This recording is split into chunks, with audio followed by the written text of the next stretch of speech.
Good day, sir. In this video, we're going to discuss about the effectiveness of ASEAN policing system.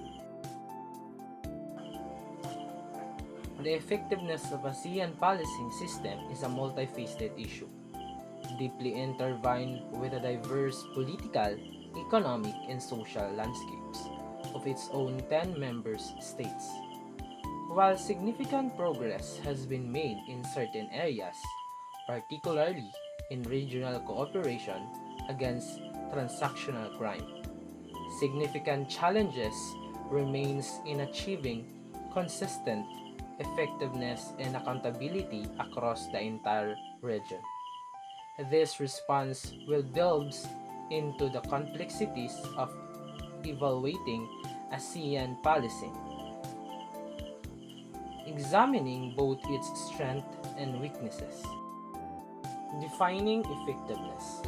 Before assessing effectiveness, it's crucial to define the matrix. A simple crime rate reduction, while seemingly straightforward, is insufficient. A holistic evaluation must consider various factors. Crime rates. While a decrease in reported crime is a positive indicator, it's essential to consider variation in reporting practices across member states and the potential for unreporting. Public trust and legitimacy. Effective policing relies on public trust. High levels of corruption or human rights abuse severely damage this trust, regardless of crime statistics. Human rights compliance. Respect for human rights is a paramount. Police brutality, arbitrary arrest, and extrajudicial killings undermines the legitimacy of the entire system. Insufficient and effectiveness of investigation. Successful crime prevention and prosecution depend on efficient investigation and prosecution process. Weak investigative capacity can lead to high crime rates even with a strong police presence. Transparency and accountability. Mechanisms for oversight and accountability are essential to prevent abuse of power and maintain public trust. Independent oversight bodies and effective complaint mechanisms are vital. Community engagement. Proactive community policing strategies fostering positive relationship between police and the public are crucial for effective crime prevention. Challenges to Asian policy. Several significant challenges hinder the effectiveness of Asian policing systems. Diversity of system. The 10 member states have vastly different legal systems, policing tradition, resource levels, and levels of political stability. This diversity makes it difficult to establish common standards and benchmark for effectiveness. Transnational crime. The porous borders and extensive maritime areas of Southeast Asia makes the region vulnerable to transnational crime, including drug trafficking, human trafficking, and arms smuggling. Effective policing requires strong regional cooperation and coordination. Resource Resource constraint. Many ASEAN member states face significant resource constraint, limiting their capacity to invest in training, equipment, and infrastructure needed for effective policing. Corruption.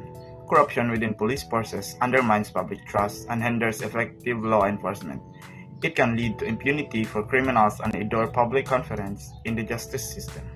Political interference. In some member states, political interference in policing can compromise operational independence and objectively, leading to biased enforcement and a lack of accountability. Human rights abuses. Reports of human rights abuses by police, including excessive force, torture, and extrajudicial killings, remains a serious concern in several ASEAN countries. These abuses damage public trust and undermine the legitimacy of the police.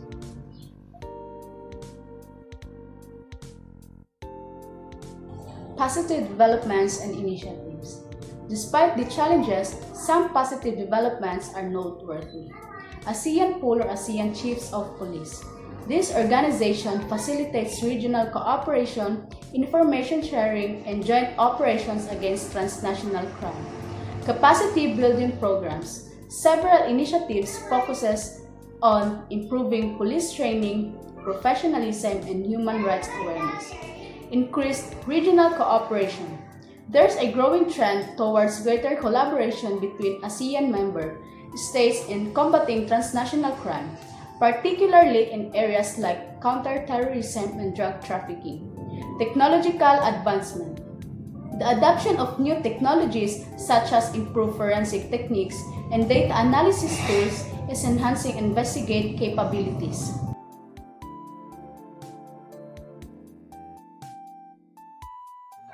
Recommendation for improvement. To enhance the effectiveness of ASEAN policing systems, several key recommendations are crucial. Strengthen regional cooperation.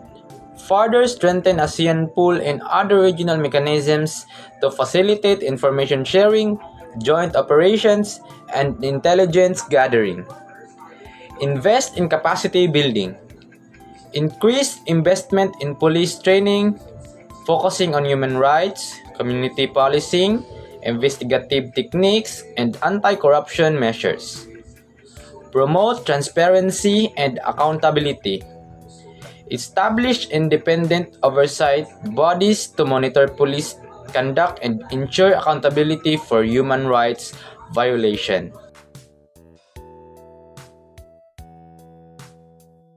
Enhance community engagement.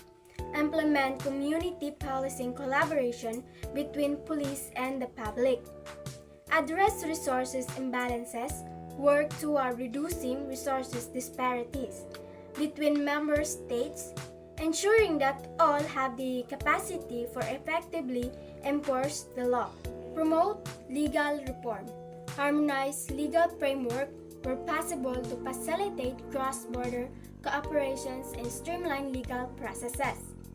Strengthen data collections and analysis. Develop standard data for formas and human rights violations, allowing for evidence-based policy making.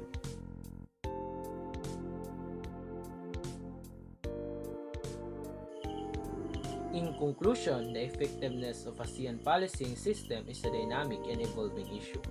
While considerable challenges remain, progress is being made through regional cooperation, capacity building, and a growing awareness of the importance of human rights and accountability. Sustained commitment to this area is essential to build more effective, legitimate, and trustworthy policing system across the entire ASEAN region. Further research, focusing on the specific member states, and comparative analysis is crucial to inform policy and guide future improvements.